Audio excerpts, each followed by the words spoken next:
요엘서 오늘 3장입니다. 요엘 3장 13절에서 21절. 그날에는 아니면 그날에는 성경에서 그날에는 또는 그때에는 이러면 그때에는 그날에는 이런 표현들이 나올 때 여러분 이것이 재림의 문맥이다 이렇게 쉽게 알 수 있습니다. 요엘 3장 13절에서 21절인데 그날에는 18절 말씀 같이 읽습니다. 요엘 3장 18절 말씀 같이 읽습니다. 그날에는 산들이 새 포도즙을 떨어뜨리고 작은 산들이 젖을 흘리며 유다의 모든 강에 물이 흐르고 주의 집에서 샘이 나와 시팀 골짜기에서 물을 내리로다. 그날에는 산들이 새 포도즙을 떨어뜨리고 그러니까 산에 포도나무가 있고 포도송이들이 얼마나 많이 열리는지 알 수 있는 장면이죠. 그래서 포도송이가 있는 곳으로 한번 방문하면 걸어가면 말이죠. 포도즙들이 밟힐 정도로 이게 바로 포도즙이 그 정도고 작은 산들이 젖을 흘리면 양떼와 소떼 이런 것들이 이제 산에 방목을 하면 그들이 흘린 젖이 다 짜내지 못해 흘린 젖이 넘치는 겁니다. 그래서 젖이 흐른다는 건데 문자가 젖과 꿀이 흐르는 땅을 받으리라 했을 때 젖과 꿀이 흐르는 땅이 실제 이 문자가 성취되는 그게 그날에는 아닙니다. 그날에는 그 땅에 이거는 문학적 은유나 상징이나 비유가 아니라 하나님께서 말씀하신 대로 기록된 그대로 우리가 읽는 그대로 믿으면 되는 그런 말씀입니다. 이상한 기도합시다. 주 하나님 감사합니다. 주님께서 오늘 주의 말씀을 저희 가운데 풍성하게 은혜롭게 성령을 통해서 허락해 주실 간구합니다. 그래서 저희가 말씀을 늘 읽는 그대로 믿게 하시고 또 믿는 그대로 저희가 마음에 간직하고 또 그것을 활용할 수 있도록 그 말씀을 잘 사용할 수 있도록 은혜를 주실 간구합니다. 하나님께서 복을 주셔서 오늘 말씀을 또 듣는 모든 혼들이 또 어느 시간보다 은혜로 복되고 주의 영이 충만한 그런 시간이 되도록 도우시고 성령과 기쁨이 가득한 그런 복된 시간이 되도록 도와주십시오. 감사드리며 주의 성기도합니다. 아멘. 네, 요엘서 마지막 강의입니다. 요엘서의 마지막은 이스라엘의 영광스러운 부흥, 회복입니다. 성경의 핵심 교리, 핵심 진리 중에 하나가 이스라엘의 영광스러운 회복입니다. 이스라엘의 영광스러운 회복. 하나님께서 처음에 아브라함이 주신 약속과 이스라엘을 이집트에서 불러내셔서 주신 약속이 있는데 그 약속들이 그냥 약속에 그치고 말았느냐 그게 아니라 그것이 어떻게 언제 성취되었는가 그 성취의 과정을 약속부터 성취의 과정을 성경 전체가 쫙 일목요연하게 보여주는데 그 영광스러운 회복 이것이 바로 성경 예언의 핵심 진리, 핵심 교리 중에 하나입니다. 주님께서 처음 아브라함을 부르실 때 주신 약속이나 출애굽 때 주신 약속의 말씀을 문자 그대로 이 땅에서 주님이 어떻게 성취하시는지 보여주는 것이 성경의 핵심 주제 중에 하나인 거로 여러분이 내가 창세기 읽을 때 주님 주신 말씀이 그것이 어떻게 계시록에서 성취되는가 그 사이에 어떤 말씀도 어떤 과정을 겪는가 그것이 이제 예언을 공부하는 거죠. 예언을 공부하는 겁니다. 교회의 회복이나 이방인의 회복이 아닙니다. 이스라엘의 회복입니다. 이스라엘의 회복입니다. 우리는 창세기나 출애굽기, 레위기, 민수기, 신명기를 읽으면서 하나님께서 모세를 통해 주신 이스라엘 주신 율법과 약속의 말씀을 볼 수 있는데 그 말씀들은 교회의 크리스천들이 주신 율법이나 약속이 아닙니다.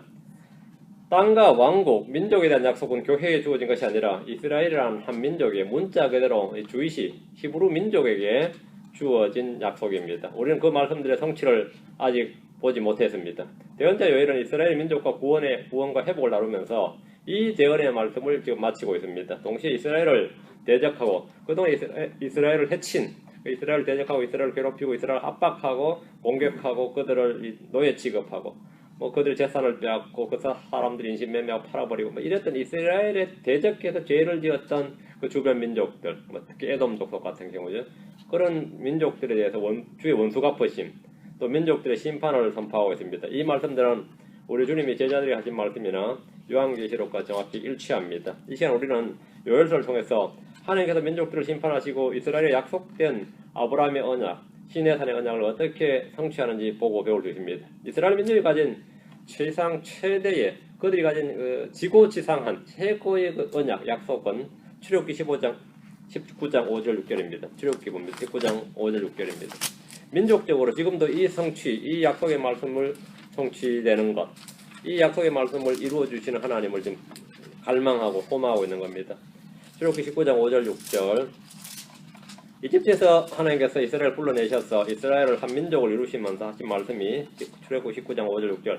그러므로 이제 너희가 참으로 내 목소리에 순종하고 내 언약을 지키면 너희는 내게 모든 백성보다 뛰어난 특별한 보물이 되리니 이는 온 땅이 내 것이기 때문이라.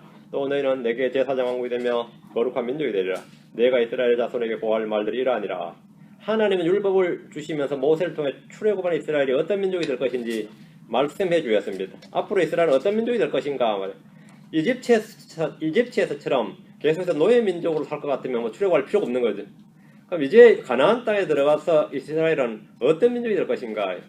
하나님께서 약속의 말씀을 주는데 이렇게 고하라 이거지. 이들은 지상에서 유일하게 하늘로부터 하나님의 법을 일상의 삶에서 적용할 수 있는 하나님의 법을 받았습니다. 신법을 받은 거죠. 모든 나라 사람들은 왕이 법을 만들든지 정치인들이 법을 만들든지 그렇죠? 종교적 교리가 있는데 유대민족으로 하늘로부터 하나님이 너희는 어떻게 살아라, 어떻게 행해라, 언제 쉬어라, 뭘 해라, 뭘 하지 마라 이렇게 하나님으로부터 유일하게 이 법을 받은 민족이에요. 이 법에 따라 살아라 이거죠. 왜? 하나님의 왕국, 하나님의 백성, 하나님이 주신 땅에서 살아야 되기 때문입니다. 네 가지를 첫 번째 세 가지를 출애굽에서 약속하셨는데 너희는 내게 모든 백성들보다 뛰어난 특별한 보물이 되리라. 이스라엘은 다른 민족과 차별시키겠다 이거죠. 특별한 보물이 되리라. 너희는 내게 모든 백성들보다 지상의 모든 백성들, 이교도들, 타민족, 타국인 그렇죠? 이런 모든 민족들보다 뛰어난 특별한 보물이 되리라. 이게 이제 선민사상이라고 합니다. 그건 성경적으로 맞는 거죠. 선민사상이라는데 주님께서 이스라엘 약속한 겁니다. 어떤 민족보다도 특별한 뛰어난 백성이 된다는 겁니다. 둘째는 너희는 내게 제사장 왕국이 되며 제사장 왕국이 된다. 셋째는 너희는 내게 거룩한 민족이 되리라. 하나님께 구별된 민족이 된다는 거죠. 이 세 가지를 주님이 약속을 하셨습니다. 그러나 역사적으로 이스라엘은 이런 약속의 말씀의 성취를 맛본 적이 없습니다. 지금까지. 그렇죠? 그들은 주의 목소리에 불순종하고 주의 율법을 어기고 버렸기 때문에 뭐 특별한 건 아니라 오히려 짓밟혔죠. 이방인들의 포로가 되고 땅은 빼앗기고 뭐 그런 일이 반복되었습니다. 그들은 노예가 되고 말이죠. 구약에서 바빌론의 포로가 된 후에 600년간 구약에서 600년 동안 이방인의 때가 계속되었습니다. 신약에서는 2000년이 넘는 지금까지 여전히 이방인의 때가 계속되고 있습니다. 하지만 이스라엘은 출애굽기 19장 5절 6절에서 주신 주님의 약속의 말씀의 성취를 소망 중에 기다리고 있습니다. 대부분의 유대인들은 말하기를 이 말씀은 메시아가 오시면 문자적으로 성취될 것이다 이렇게 말합니다. 언제 성취된다고요? 메시아가 오시면 결국 이 말씀 성취된다. 메시아의 오심이 예언의 성취의 핵심입니다. 메시아는 그리스도는 말이죠. 기록된 말씀을 현실에서 문자 그대로 그들에게 성취해 주시는 분, 약속의 말씀을 그들에게 성취해 주시는 약속의 실현자입니다. 그 말씀은 주어졌는데 그 말씀을 자기들 힘으로 실현할 수 없는 거잖아요. 하나님의 말씀을 자기들 가운데 문자 그대로 실현해 줄 수 있는 분, 그 말씀의 실현자, 말씀의 성취자가 누구라고요? 예수 그리스도라고요. 나는 율법을 폐하러 온 것이 아니라 율법을 뭐하러 왔다? 성취하러 왔다 했죠. 많은 사람들이 율법을 지키러 왔다 이렇게 생각해요. 그 말씀을, 그 약속의 말씀을 주님이 성취하러 오셨다고. 성취하러 왔는데 그 메시아가 해야 될 일을 그들이 거부를 했죠. 그래서 메시아를 거부해버리니까 메시아는 당연히 그들이 해야 할 일을 못하시게 된 거죠. 그게 초림이고 주님이 다시 오셔서 그걸 성취하신다. 메시아 오심이 예언 성취의 핵심입니다. 이스라엘은 육체적 혈통상 아브라함의 자손으로서 하나님 아브라함이 주신 약속의 성취를 기다립니다. 하나님 아브라함을 통해서 약속하신 언약들이 있는데 네 가지죠. 땅을 주시고 큰 민족을 이루시고 복이 되게 하시고 내 안에서 땅의 모든 가족이, 땅의 모든 민족이 복을 받는다는 겁니다.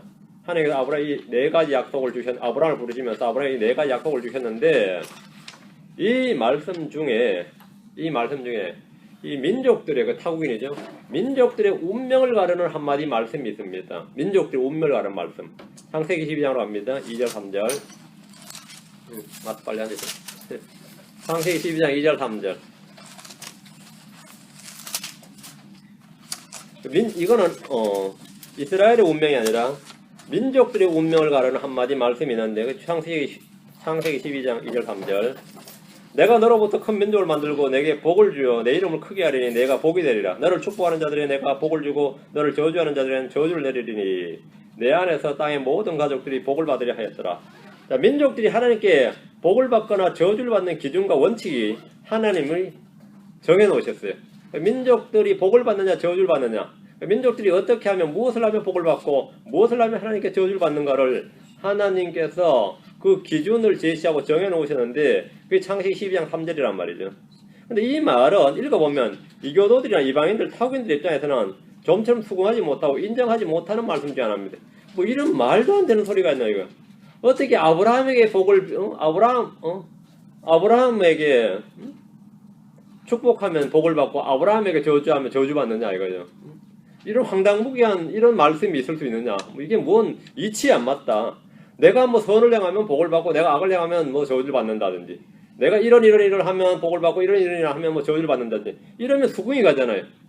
그런데 하나님께서 민족들이 예를 들어 한민족, 뭐 중화민족, 맞죠? 아랍민족, 이 민족들이 복을 받고 저주를 받는 기준이 너무나 이 상식 바뀌죠. 창세기 12장 3절에 따르면 내가 너를 복주는, 너를 축복하는 자들에게는 복을 주고 너를 저주하는 자에게는 저주를 내리리니 했단 말이죠. 아브라함에게 축복권과 저주권을 준 게 아니라 너희들이 아브라함에게 어떻게 하느냐에 따라 내가 복을 주고 저주를 주겠다는 게 이게 이제 기준이라는 거지. 민족들이 받을 복과 저주의 기준이 뭐 인류 공영이 바지했다든가 뭐 논란 업적이나 선행이나 의로움이나 비슷한 어떤 것들이 아니라 민족들이 아브라함에게 어떻게 대했는가에 따라서 내가 너에게 복 주고 저주를 주겠다 하는 거예요.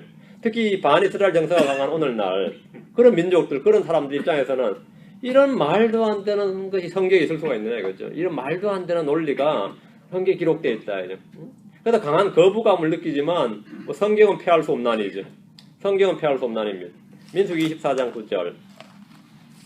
민수기 24장 9절.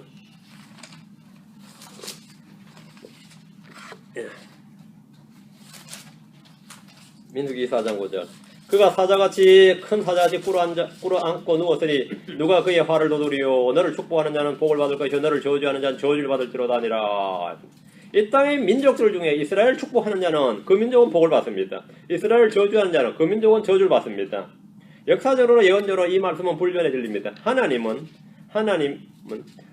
자신의 백성, 자신이 상속대로 삼으신 이 이스라엘을 어떻게 하는가, 이스라엘을 기준으로, 이스라엘을 어떻게 대하는가, 그걸 기준으로 해서 민족들을 심판하시는 기준, 복과 저주를 결정하는 기준으로 삼으시겠다고 말씀하셨습니다. 이는 우리 주님이 친히 확인해 주신 말씀인데, 이런 말도 안 되는 심판의 기준이 있는가, 불평해도 소용이 없습니다.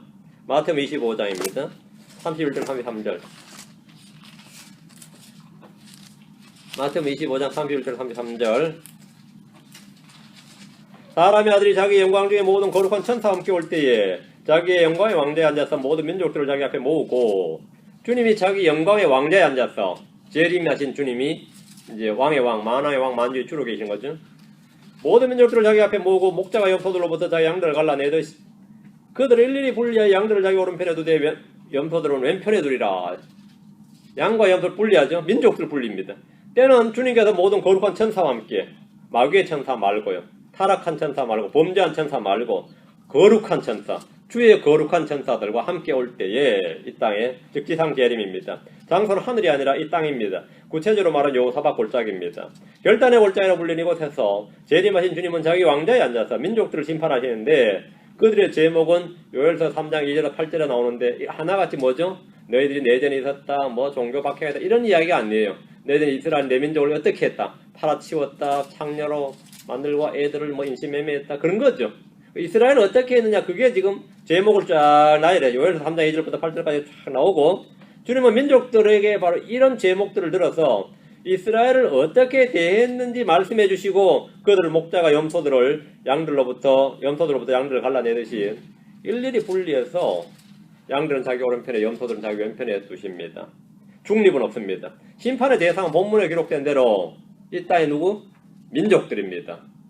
이게 민족들이죠. 심판의 기준은 주님이 내 형제라고 말씀하신 유대인들이고, 민족들이 그들을 어떻게 대했는가에 따라서 주어집니다. 양으로 분류되는 사람들은 하늘의 왕국으로 들어갑니다.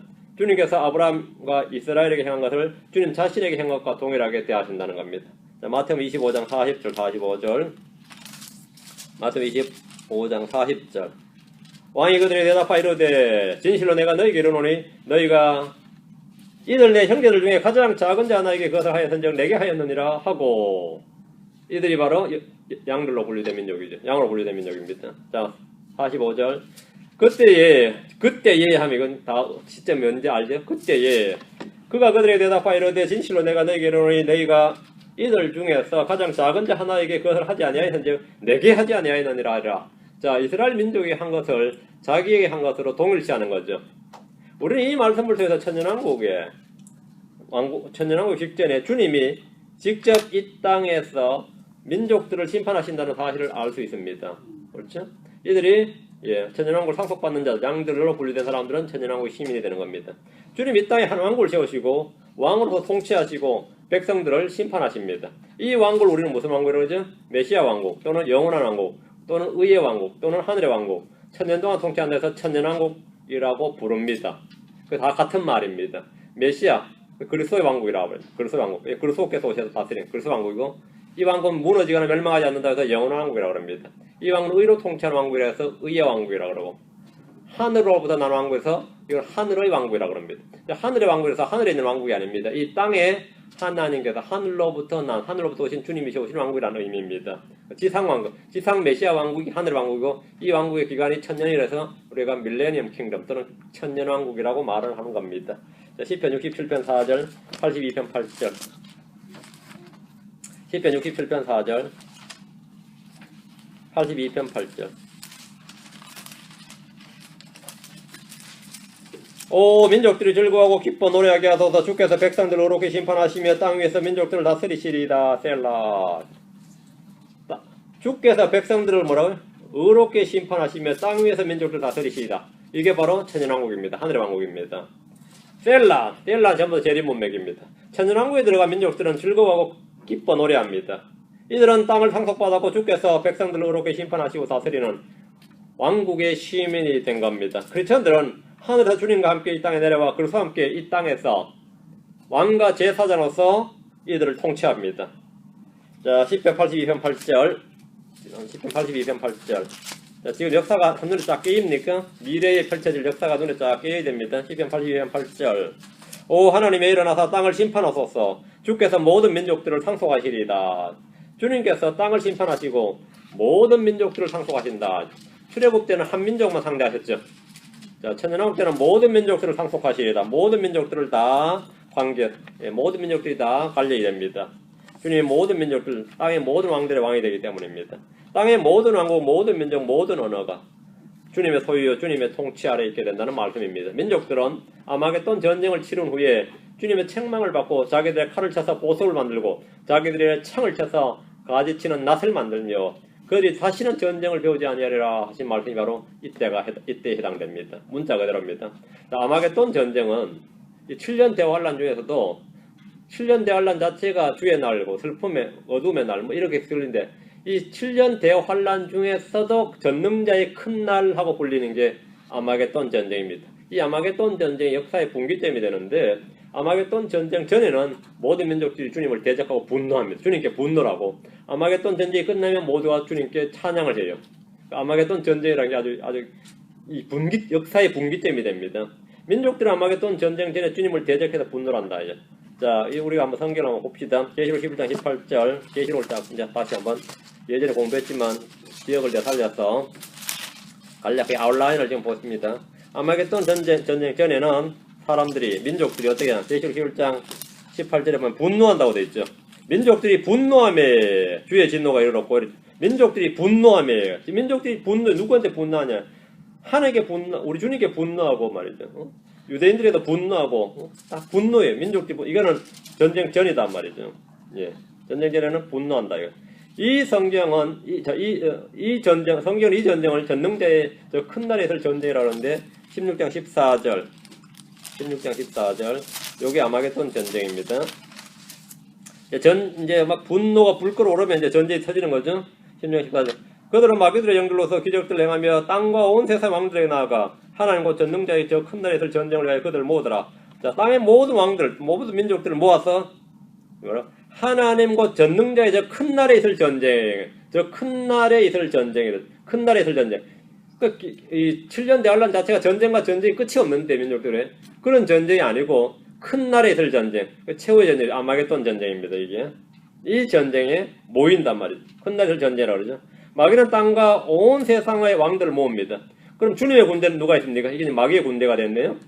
주들의 주시면 왕들의 왕이신 어린 양과 함께 있는 이는 부르심을 받고 선정된 신실한 자들입니다. 17장으로 와서 17장 14절. 이들이 어린 양과 전쟁을 하려니와 이들이 어린 양과 전쟁한다 그랬죠. 이들이 방금 모인 땅의 왕들이죠.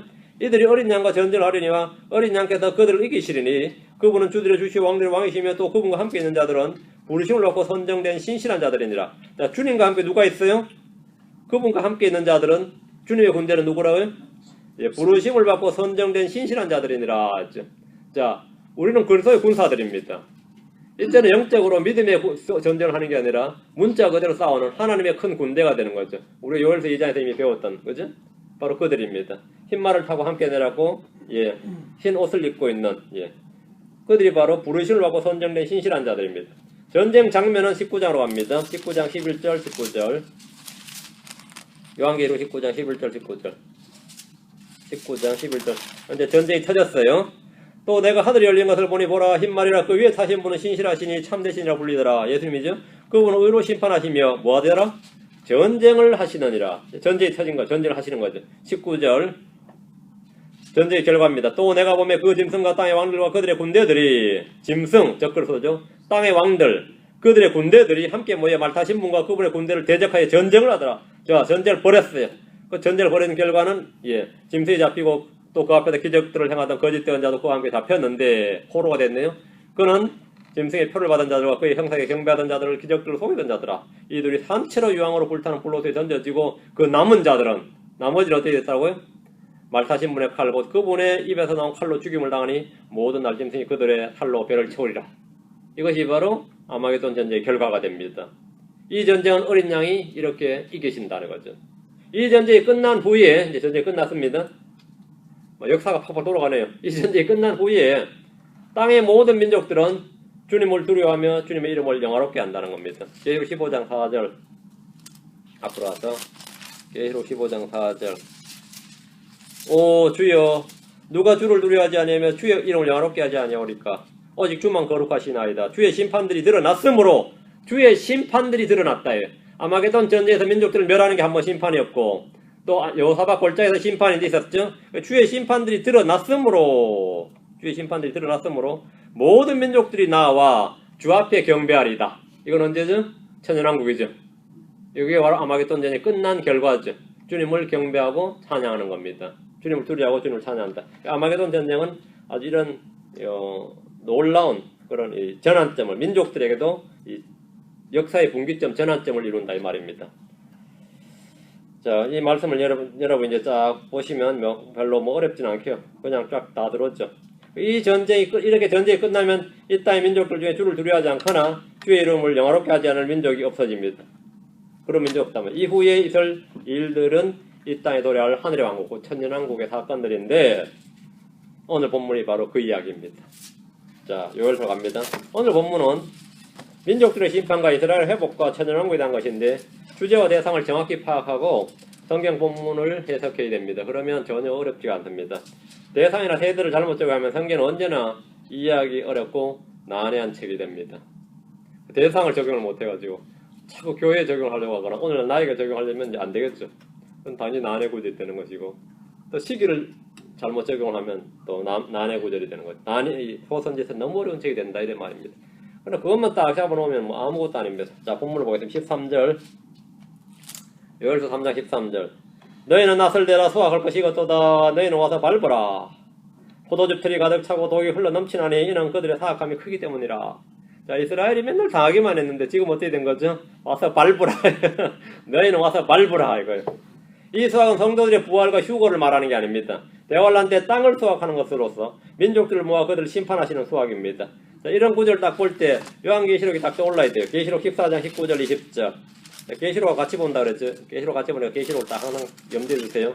계시록 14장 19절 20절 그 천사가 자기의 낫을 땅에 휘둘러 땅에 포도를 모아 하나님의 진노의 큰 포도즙 틀 속에 던지니 도시 밖에서 그 포도즙 틀이 밟혔고 포도즙 틀에서 피가 나와 말굴레까지 닿았으며 1600 스타디온이나 퍼졌더라. 그 포도즙 틀이 밟혔고 했죠. 포도즙들이 밟혔어요. 너희는 와서 밟으라 했단 말이에요. 밟으니까 밟힌 거죠. 밟혔어요. 그 포도즙 틀에서 뭐가 나왔죠? 피가 나왔습니다. 피가 나와서 말굴레까지 닿았으며 그 높이는 말굴레까지요. 그리고 길이는 1600 스타디온에 퍼졌더라 이랬습니다. 그 스타디온이 나라마다 약간 미터가 틀리는데요. 보통 185m에서 어떤 날은 194m까지. 185 곱하기 1600 해보세요. 엄청난 얼마나 긴 강인지 알겠죠. 거대한 장강이 되는 겁니다. 2억이 피가 터지면 이 정도 됩니다. 사람 몸에서 피와 물이 터져 나오면 2억이. 그게 하나님께서 이 주에 입에 나온 칼로 목을 베시기 때문에 이렇게 피가 쏟아지기 때문에 강해지는데 이게 상징 같아요. 이게 우린 상징이 아니죠. 뭐 이해하기도 어렵지 않습니다. 전혀 어렵지 않아요. 그냥 탁 와닿죠. 그 아마겟돈 전쟁에 참여한 2억의 기병대가 포도즙 틀에서 밟힌 포도즙 모양으로 모두가 칼에 죽임을 당해서 피를 흘리는데 그 양이, 그 피의 양이 강을 이룬 모습입니다. 말굴레까지 닿은 피가 1600 스타디온에 퍼졌다고 합니다. 피로 된 큰 강이라고 해도 무방합니다. 자, 19장 15절 뒤로 갑니다. 계시록 앞선. 자, 요엘서는 작은 요한 계시록이에요. 19장 15절. 그분의 입에서 예리한 검이 나오는데 그분께서 그 검으로 민족들을 치시고, 맞죠? 민족들을 치시고, 지금 이 땅의 왕들이 모였어요. 그 민족들을 치시고 말이에요. 또 철장으로 그들을 다스리시리라. 또 그분께서는 전능자 하나님의 명령한 진노의 포도즙들을 밟으시며 주님도 밟으시네. 낯설되어 수확한다는 말이 결국은 사람을 포도송이로 보고 그것들을 거두어들여서 밟는 죽음을 말합니다. 거짓 대언자를 통해서 이 모여든 온 땅의 민족들이 아마겟돈 전쟁에서 죽임을 당하는데 이는 그들의 사악함이 심히 크기 때문이니라. 사악함이 크기 때문이다. 다시 요엘서로 갑니다. 13절은 딱 이제 이렇게 연결되었고요. 14절. 주의 날이 판결의 골짜기 안에서 가까움으로 많은 무리가 판결 골짜기도다 했습니다. 판결 골짜기 앞에서 나온 여호사밧 골짜기입니다. 본문은 대환란 기간 중에 특히 마지막 전쟁의 날을 특징지어서 주의 날이 판결의 골짜기 안에 있도다 안에서 가까움으로 이렇게 말합니다. 판결 골짜기는 전쟁을 위해 모이는 무기토의 골짜기와 심판을 위해 모이는 여호사밧의 골짜기입니다. 많은 무리가 판결 골짜기에 있도다 했는데 두 무리가 있습니다. 전쟁에 모이던 무리들로 죽임을 당하는 사람들과 심판을 받기 위해서 모인 민족들의 무리입니다. 15절. 해와 달이 어두워지며 별들이 빛을 내던 것을 멈추리로다. 아마겟돈 전쟁이 끝날 때 하늘의 놀라운 기상 변화를 통해서 온 세상의 표적을 보여줍니다. 해와 달이 어두워지고 별들이 빛을 내지 않는다고 했는데 마태복음 24장 29절에 그날들의 환난 뒤에 아마겟돈 전쟁이 끝난 뒤에 환난 뒤에 즉시 해가 어두워지며 달이 자기 빛을 내지 아니하고 별들이 하늘에서 떨어지며 하늘들의 권능들이 흔들리리라 합니다. 이 전쟁의 날에 있게 될 하늘의 표적에 대해서 우리 주님이 해주신 말씀입니다. 이 전쟁은 이스라엘과 지상의 모든 민족들 간의 전쟁이 아니라 하늘의 군대와 마귀의 군대가 함께 격돌하는 우주적인 전쟁이었습니다. 요한계시록 12장에서는 용과 그의 천사, 마귀와 그의 천사가 싸웠죠. 용과 그의 천사, 미가엘과 그의 천사가 싸워가지고 용과 그의 천사가 피해서 땅으로 내려온 것이고 이 아마겟돈 전쟁은 땅에서의 전쟁이에요. 땅에서 벌어진 가장 큰 우주적인 전쟁이었단 말이죠. 그런 전쟁이었단 말이에요. 하늘과 그분의 천사들, 성도들이 하늘로부터 내려온 군대라면 마귀와 그의 천사들, 용이 땅에 올 때 함께 온 하늘의 별들 3분의 1 합쳐서 또 11개의 군대들이 모두 함께 참여하는 아주 전우주적인 전쟁입니다. 별들이 하늘에서 떨어진다는 것은 천사들 말하는데 누가복음 21장 25절에 또 해와 달과 별들에는 표적들이 있고 땅에는 민족들의 고난과 혼란이 있으며 바다와 파도가 울부짖으리로다 했습니다. 주님께서 하신 말씀이에요. 계시록에서는 이 장면이 주께서 여섯째 봉인을 여신 뒤에 보여지는 환상이다. 여섯째 봉인이 열 때 보여주시는 환상인데 이때 땅에 있던 사람들은 그분의 진노의 큰 날이 일어났으니 누가 능히 서리요 하더라 했습니다. 제자들은 마지막 때에 있을 표적을 주님께 구했고 주님은 구약 성경의 대언서에 나오는 말씀들과 앞으로 계시록에서 보여줄 말씀들을 간략하게 제자들에게 알려주셨던 겁니다. 마지막 날에 있을 표적, 즉 아마겟돈 전쟁이 끝날 때 있을 표적은 해와 달과 별들을 통해서 이 땅에 사는 모든 사람에게 보여집니다. 사람들이 쉽게 볼 수 있는 겁니다. 자, 다시 요엘서로 와서 16절, 3장 16절. 주가 또한 시온에서 부르짖으며 예루살렘으로부터 자신의 목소리를 내시리니 하늘과 땅이 흔들리로다. 그러나 주가 자신의 백성의 소망이 되며 이스라엘 자손의 힘이 되리로다. 이스라엘은 아마겟돈전에서 능히 구원받습니다. 대적들의 군대의 힘이나 그 수는 중요하지 않습니다. 주의 이름을 부르고 주의 이름을 신뢰하기만 하면 그 사람은 구출을 받습니다. 주의 이름을 부른 자는 뭐라고요? 구출을 받으리라. 뭐지 있어요? 이 전쟁에서, 이 환란에서 구출을 받는다고요. 성경 말하기를 요엘서 2장 32절에 누구든지 주의 이름을 부른 자는 구출을 받으리니 주가 말한 대로 시온산과 예루살렘에 구출이 있으며 또 주가 부를 남은 자들에게도 구출이 있으리라 했습니다. 남은 자들에게 구출이 있다 했습니다. 남은 자들, 광야에 도망간 자들도 구출이 있고요. 산으로 도망간 자들에도 구출이 있습니다. 예루살렘과 시온에 구출이 있다 이거죠. 대환란과 큰 날의 전쟁으로부터의 구출입니다. 시온산과 예루살렘에 구출이 있다는 것은 거기에 그들을 구출할 구원의 대장 예수 그리스도가 계신다는 겁니다. 오바데로 갑니다. 오바데로 뒤에 바로 아모스 다음에요. 오바댜 1장 17절 오바댜 1장 17절 오바댜 1장 17절 그러나 시온산 위에는 구출이 있겠고 거룩함이 있을 것이요 야곱의 집은 자기 소유를 소유하리라. 그러나 시온산 위에는 구출이 있겠고 그렇죠? 시온산에는 거룩함이 있을 것이요. 구출과 거룩함이 시온산에 있다. 이 말이 뭔 말이에요? 시온산 위에 주 예수 그리스도께서 계십니다. 구출이 있다는 말은 구원자가 계신다. 구출은 구출자로부터 옵니다. 지금 이 시대 예수 그리스도를 거부한 유대인들이 대환란 때 받은 이 구원에 대해서 사도 바울은 말하기를 로마서 11장 26절에 그리하여 온 이스라엘이 구원을 받으리라. 온 이스라엘이 구원을 받으리라. 이거는 혼의 구원을 말한 것이 아닙니다. 여기 이 대환란에서 구출입니다. 이 아마겟돈 전쟁으로부터 구출을 말해요. 온 이스라엘이 구원을 받으리라. 이것은 기록된 바 시온에서 구출자가 나와 야곱에서 경건치 아니한 것을 돌이키리니라고 했습니다. 여기서 남은 자들이 구원받는 거죠. 이스라엘이 구원받는다 이 말입니다. 이스라엘에 구출이 있다. 이스라엘은 지상에서 멸망하지 않습니다. 완전히 멸망하지 않습니다. 구출이 있다 이거예요. 주님께서 시온에서 부르짖으시는데 이는 그분께서 유다 지파의 사자이시기 때문입니다. 주님께서 예루살렘으로부터 자신의 목소리를 내시는데 이 소리는 큰 무리의 소리 같기도 하고 하는 물들의 소리 같기도 하며 우렁찬 천둥들의 소리 같기도 하는 음성인데 하늘과 땅이 흔들리는 큰 소리입니다. 이 소리는 원수들에게는 공포와 떨림이지만 이스라엘 자손에게는 뭐죠? 힘입니다. 승리의 함성이죠. 온 세상의 왕들과 더불어 2억의 기병대가 예루살렘을 향해 쳐들어올 때 이스라엘의 소망, 이스라엘의 힘은 한 분 주 예수 그리스도밖에 없습니다. 시온에 계신 주 예수 그리스도만이 그들이 유일한 소망이고 그들의 유일한 소망이고 힘이 된다는 겁니다. 자, 본문이 딱 와닿습니까? 예.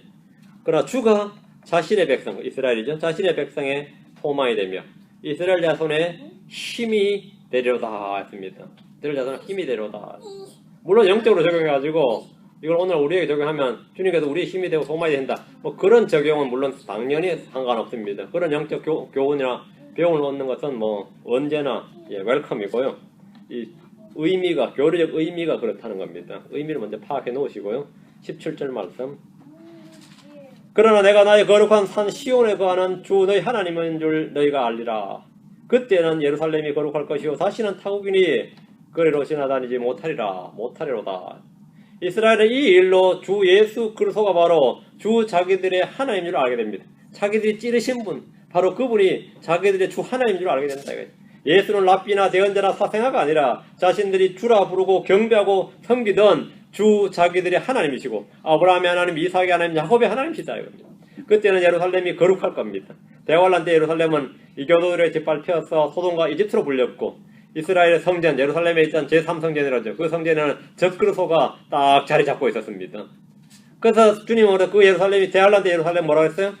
대환란 때 예루살렘은 이교도들의 짓밟혀서 소돔과 이집트로 불렸다 그랬습니다.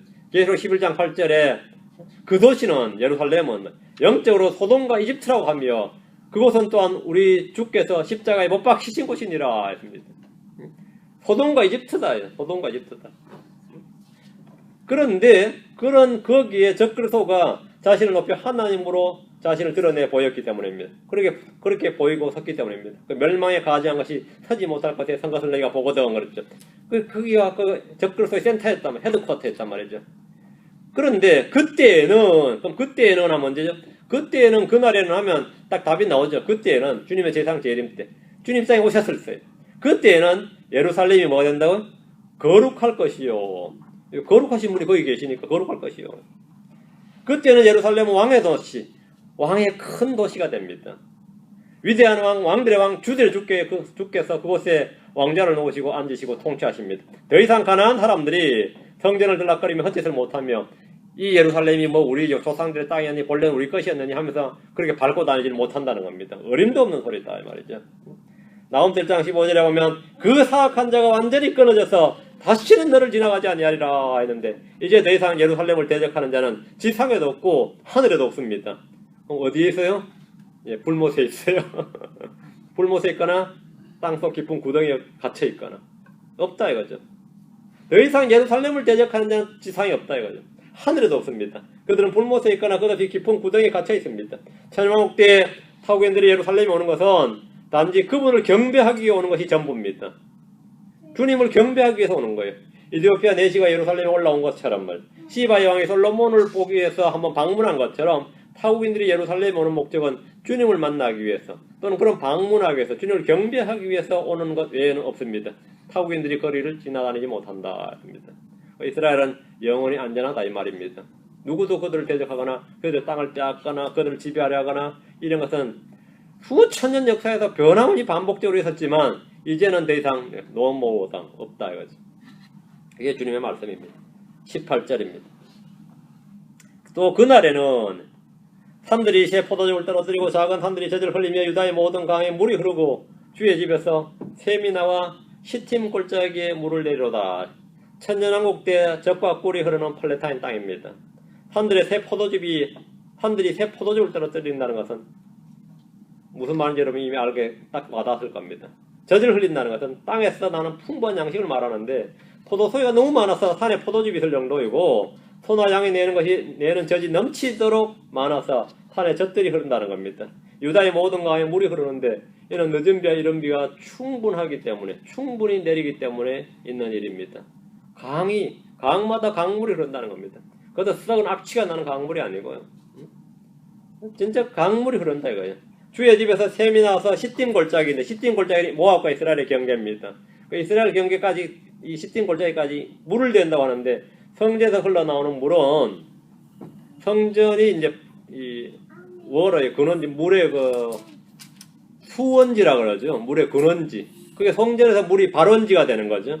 여기서 물이 흘러나오는데 물이 흘러나오면서 점점 물의 양이 많아져서 에스겔 47자나 무엇이죠? 물이 강을 이룬단 말입니다. 근데 이 물은 성전에 흘러나오는 물은 그냥 물이 아니라 생명수였어요. 생명수입니다. 스가랴 14장 8절에 보면 그날의 생수가 예루살렘에서 나가 그것의 반은 앞바다로 그것의 반은 뒷바다로 나갈 것이요. 그 지중해와 사해가 완전히 다 이 성전에서 나오는 물로 이 공급이 되는 거죠. 뒷바다 나갈 것이요. 이 물이 닿으면 땅은 고쳐지고 물은 살아납니다. 여름에도 겨울에도 그러하리라 하십니다. 성소에서 나오는 물은 1년 내내 44절 계속해서 흐릅니다. 이 물은 땅을 치유합니다. 이 물은 강을 이루고 강둑에는 생명수가 가로수처럼 자랍니다. 민족들은 이 나무에서 나는 잎사귀들을 가지고 자신들의 질병을 치유하는 데 사용합니다. 물론 양식은 먹죠. 자, 에스겔 47장으로 합니다. 12절. 에스겔 47장 12절. 또 그 강가의 두 위에는 이쪽과 저쪽에 먹을 것을 맺는 모든 나무가 자라되 그들의 잎사귀가 시들지 아니하며 열매가 없어지지 아니하리라. 그것이 자기의 달들에 따라 새 열매를 맺으려니 이는 그것이 자기들의 물들을 성소에서 내었기 때문이라. 그것들의 열매는 먹을 것이 되며 잎사귀는 약이 되리라. 자, 생명나무죠. 성전에서 나오는 물이 강을 이루고 강과 양쪽에는 생명나무가 자라는 겁니다. 문자 그대로 주의 성소에서 물이 흘러나와서 강을 이루고 그 강쪽에 생명나무가 있다는 건데 오늘 계시록 22장에 나오는 말씀이죠. 이런 말씀은 상징이나 비유가 아닙니다. 문자 그대로 예루살렘 땅에 성취될 예언의 말씀입니다. 이런 주의 말씀들, 이렇게 기록된 주의 말씀들을 이 신학자들이니 종교인들이 성경의 상징이 성경의 비유로 치부해버리고 믿으려 하지 않습니다. 성경의 상징이란 책이 어떤 분이 쓴 유명한 책이 있는데 거기 보면 이게 전부 상징으로 나와 있어요. 이거 상징 아닙니다. 문자 그대로지, 문자 그대로. 우린 주의 말씀을 1.1획도 떨어지지 않고 이 땅에서 문자 그대로 기록된 그대로 성취될 것임을 확실히 믿습니다.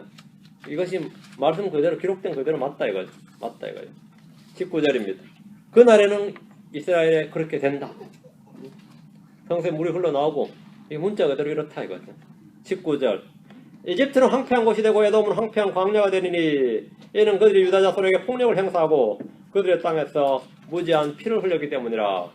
천연왕국에서도 황폐한 곳이 있습니다. 그렇죠? 이 천연왕국에서도 황폐한 곳이 있어요.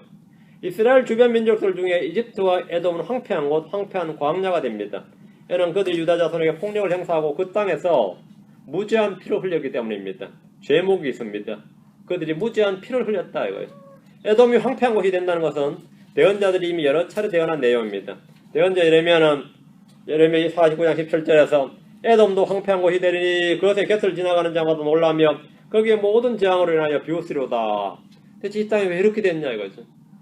왜 이렇게 됐냐. 유다 자손에게 폭력을 행사하고 그들의 땅에서 무지한 피를 흘렸기 때문입니다. 그것이 이유입니다. 주님은 에돔이 황폐한 곳이 될 것이고 거기에는 짐승도 살지 못하는 것이 될 것이라고 짐승도 살지 못하는 곳이 될 것이라고 말씀하셨습니다. 유다에 행한 죄에 대해 심판인데 그 땅에 임하게 된 겁니다. 자, 20절입니다. 그러나 이집트와 에돔과는 달리 말이죠. 그러나 유다는 영원히 거하며 예루살렘은 대대히 거하리라. 천년왕국 때부터 유다는 영원히 거하며 예루살렘 역시 그러합니다. 천년왕국이 끝날 때 사탄이 풀려나서 민족들을 속여서 반역을 하겠지만 그들은 어린 양의 도성을 에워쌌을 때 하늘에서 불이 내려서 진짜 반나절 만에 1시간 만에 그들 다 멸해버립니다. 이 전쟁은 뭐 7월 볼 전쟁도 아닙니다. 하늘에서 불이 내려서 완전히 멸해버립니다. 그렇게 되면 이제 이 땅의 역사는 끝이 나는 거죠. 그 다음에 하늘과 땅이 다 사라지고 이제 소위 말하는 백보자 심판, 하늘의 왕국 심판이 왕자의 심판이 있는 겁니다. 자, 21절입니다. 내가 정결하게 하지 않았던 그들의 피를 내가 정결하게 하리니 이는 주가 시온에 거하기 때문이라. 자, 이 구절은 이스라엘이 언제 정결하게 되는지 알려주는 말씀입니다. 그들의 피를 정결하게 하겠다. 그들의 피, 이스라엘의 피, 예루살렘, 유다, 예루살렘 다 위에 있는 말씀 그대로입니다. 20절을 받아가지고 내가 정결하지 않았던 그들의 피를 내가 정결하게 하리니 이는 주가 시온에 거하기 때문이라. 주가 시온에 거하기 때문이라. 주님께서 이 땅에 문자 그대로 왕자에 앉으시는 겁니다. 하늘에 계신 주님이 아니라 땅에 계신 주님입니다. 주께서 거기에 계시다. 주께서 거기에 계시다. 문자 그대로 영적으로 거하시는 것이 아니라 문자 그대로 거기에 계시는 겁니다. 예수를 믿는 사람은 믿는 순간 그분의 피로 씻음받아서 정결하게 됩니다. 우리 말씀의 물로 씻음받습니다. 성령이 새롭게 함으로 새롭게 됩니다. 그런데 지금은 그 이야기가 아닙니다. 이 말은 전혀 그런 말이 아닙니다. 이스라엘은 예수 그리스도를 배척함으로 민족적으로 배교의 길을 걷게 되었고 대환란이란 징계와 심판을 통해서 주의 이름을 부르고 구출을 받습니다. 맞죠? 그때 구출을 받아요. 그리고 그분의 이름을 찾고 그분을 부르게 됩니다. 그래서 주님이 그들을 구출해 주시고 그들의 구원자 되고 예수님께서 자기들이 하나님인 것을 알고 애통하고 회개합니다. 마치 자기 자식을 향해서 애통하고 회개한 것처럼 그렇게 회개한단 말이죠. 여기서 이제 다윗의 셈이 열려서 그들을 정결하게 씻어주는 거죠. 로마서 11장 26절 21절. 로마서 11장 26절 21절. 히브리서 8장 12절. 유대인의 운명을 우리가 지금 이 크리스천들이 유대인들보다 더 잘 알아요. 유대인들의 미래를 우리가 더 잘 안다고. 정통 유대 랍빈이 정통 유대 그 다 소용없어요. 성경을 믿는 우리가 그들이 어떻게 될 것인지 더 정확히 알고 있습니다. 로마서 11장 26절 21절. 나에게 이런 걸 알게 해주신 주님이 계신다. 이거 엄청난 이야기죠. 내가 어디서 이런 걸 배우겠느냐. 성경 속에서만 배우는 겁니다. 성경이 우리에게 역사를 가르쳐주고 있습니다. 그것도 미리 기록된 역사를 가르쳐주고 있어요. 미리 기록된 역사. 그리하여 온 이스라엘이 구원을 받으리라. 이것은 기록된 바 시온에서 구출자가 나와 야곱에게서 경건치 아니한 것을 돌이키리니. 예. 내가 그들의 죄들을 제거할 때에 내가 그들의 죄들을 뭐 할 때? 제거할 때에 그 이스라엘의 죄를 제거한단 말이죠. 지금 이 본문이 바로 요엘서 3장 21절에 나오는 말씀입니다. 이것이 그들을 향한 내 언약이니라 함과 같으니라. 자, 말씀을 정확히 보셔야 됩니다. 여기서 사도 바울은 이스라엘을 언급하면서 내가 그들의 죄들을 제거할 때라고 주님께서 그들의 죄들을 제거할 때에 이렇게 미래형으로 말합니다. 크리스천들이 이미 믿는 순간 죄가 제거되었습니다. 우리의 죄는 이미 십자가에서 블라티드 아웃 됐어요. 클리어드 어웨이, 완전히 클리어드 되었습니다. 완전히 클리어된 거예요. 지금 그럼 유대인들은 어떻게 되느냐 말이죠. 내가 그들의 죄들을 제거할 때에 이것이 그들 향한 내 언약이니라 이렇게 미래형으로 말합니다. 주님을 배척하고 믿지 않는 유대인들은 야곱의 고난을 거친 후에 주님을 보고 지상재림하신, 그리고 이 아마겟돈 전쟁에서 예루살렘과 시온에 거하신 주님이 자기 예루살렘을 또 자기들을 구출하는 것을 보고 나서 주 하나님 아는 거죠. 그걸 거친 후에, 그 경험을 한 후에 주님을 보고 회개하고 그분을 주 자기들의 하나님으로 알게 되고 영접하게 되는 겁니다. 주님은 내가 그들의 피를 정결하게 하느니 이 말씀대로 주께서 친히 그들의 죄들을 제거하시는 겁니다. 히브리서 8장 12절. 이 어느 시점에 누구를 향해서 하신 말씀인지 정확히 이제 잡아야 됩니다. 히브리서 8장 12절. 내가 그들의 불의에 대하여 긍휼을 베풀고 그들의 불의, 히브리인들입니다. 긍휼을 베풀고 다시는 그들의 죄들과 그들의 불법을 기억하지 아니하리라 하시느니라. 그들의 불의, 그들의 죄들, 그들의 불법이라 할 때 그들은 당연히 유대인들입니다. 주님께서 시온에 계시면 이들에게 베풀 긍휼이 그들의 죄들을 깨끗이 제거하고 정결하게 하는 겁니다. 그리고 더 이상 그들의 불법을 기억하지 않는 겁니다. 물론 크리스천에도 얼마든지 교리에 적용될 수 있는데 이 문자적으로 지금 그날에 그때 있을 일을 말하는 겁니다. 또한 새 언약을 맺으심으로써 그들의 마음속에 새 영을 부어주시고 그들의 생각 속에 주의 법들을 주십니다.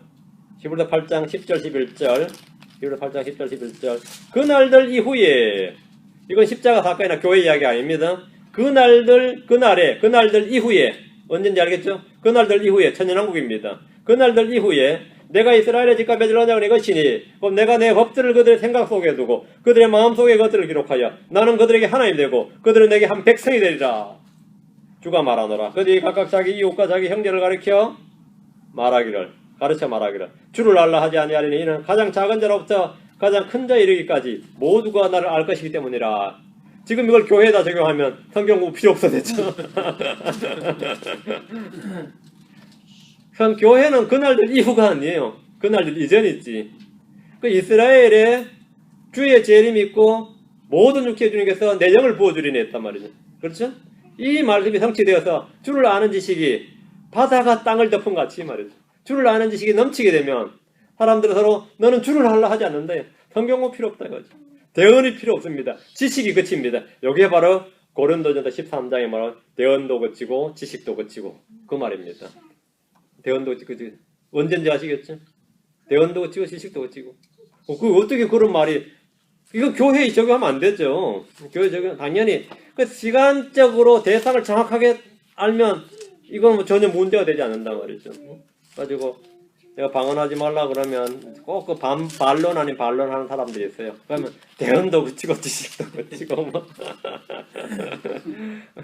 참 성경 그래서 여러분들이 예를 들어 고린도 13장 8절에 사랑은 결코 없어지지 아니하되 대언은 있다 해도 없어질 것이요. 언제? 대할란 때가 아니라 천년왕국 때입니다. 대언은 있다 해도 없어질 것이요. 타언어들도 있다 해도 없어질 것. 왜? 주님께서 순수한 언어를 돌려주시니까 당연히 타언어가 있을 수가 없습니다. 이스라엘은 전체가 흩어져서 말이 유대인이지 언어가 지금 완전히 혼합 국체 언어입니다. 그렇죠? 그런데 이제 타언어가 뭐하다고? 없어진다고요. 그칠 것이고 지식이 있다 해도 사라지리라. 이건 주를 아는 지식이 넘치기 때문에 다 주를 안다 이거죠. 그래서 주를 알라거나 대언하거나 뭐 이러면 그들은 죽어요. 그거는 천연왕국 때 그런 소리 했다가 유대에서 그런 소리 했다는 거는 찔려 죽습니다. 이 천연왕국 때 되는 말이, 그러나 그들 속에는 대언자나 성경교사가 필요가 없게 됩니다. 완전한 것이 오면 대언도 그치고 지식도 그친다는 말씀이 완전한 것이 오면 그죠? 주님이 오시면 이 말입니다. 완전한 것이 오면 그때는 완전한 것이 오면 우리가 주와 주님 주의 얼굴과 얼굴을 맞대고 볼 때에 그때에 말이에요. 이렇게 된다는 거죠. 말씀이 쫙 다 깨졌습니까? 다 깨이죠. 자, 이렇게 되면 요한일서 3장 이는 주가 시온에 거하기 때문이라. 다른 이유가 없습니다. 주님이 지금 시온에 문자에 와서 거하고 계시기 때문에, 시온에 거하기 때문에 이것이 가능한 겁니다. 주가 시온에 거하기 때문이라. 주가 시온에 거하기 때문에. 주님이 시온에 거하기 때문이라. 이 하나가 모든 것의 해결책입니다. 이스라엘의 정치, 경제, 사회, 문화, 종교, 사람들 각 개개인의 모든 문제는 딱 하나로 해결됩니다. 주가 시온에 거하기 때문이라. 자, 교회는 그럼 어떻게 됩니까? 주가 내 속에 거하시는 겁니다. 내 속에 거하시는 주님을 여러분이 신뢰하면 모든 문제가 다 해결됩니다.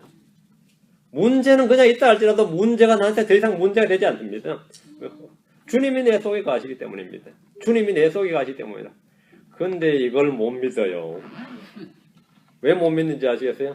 못 믿어서 못 믿는 게 아닙니다. 못 느껴서 못 믿어요. 느끼고 싶어가지고. 그러니까 난 느껴야 하면 물론 좋죠. 느낀 사람이 있으면 참 좋겠는데, 영이신 하나님, 부활하신 주님은 살려주는 영이 되셨는데, 살려주시는 영이 되신 하나님께서 성령을 통해 우리 안에 임하면 그 영은 오감각으로 육신으로 느낄 수가 없습니다. 느끼면 그것이 비정상이에요. 그 병원 가봐야 돼요. 근데 만약 느낀다는 건 뭐 좋고 뭐 말 안 하겠어요. 거기에 대해서는. 근데 나는 느껴야 하면 여러분한테 나는 믿어요. 그렇게 말해요. 당신은 느끼십니까? 저는 믿습니다. 뭐 느끼시는 분하고 믿는 분하고 누가 나을 것 같아요? 예. 믿는 자에게 복이 있나니지 느끼는 자에게 복이 있나니는 없어요.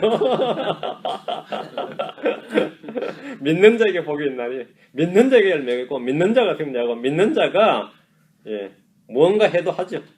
역사하는 힘이 있다. 믿는 자에게 하나님이 뭘 하시지 일을 하시지 느끼는 자에게는 아무것도 주님 하실 수 있는 일이 없습니다.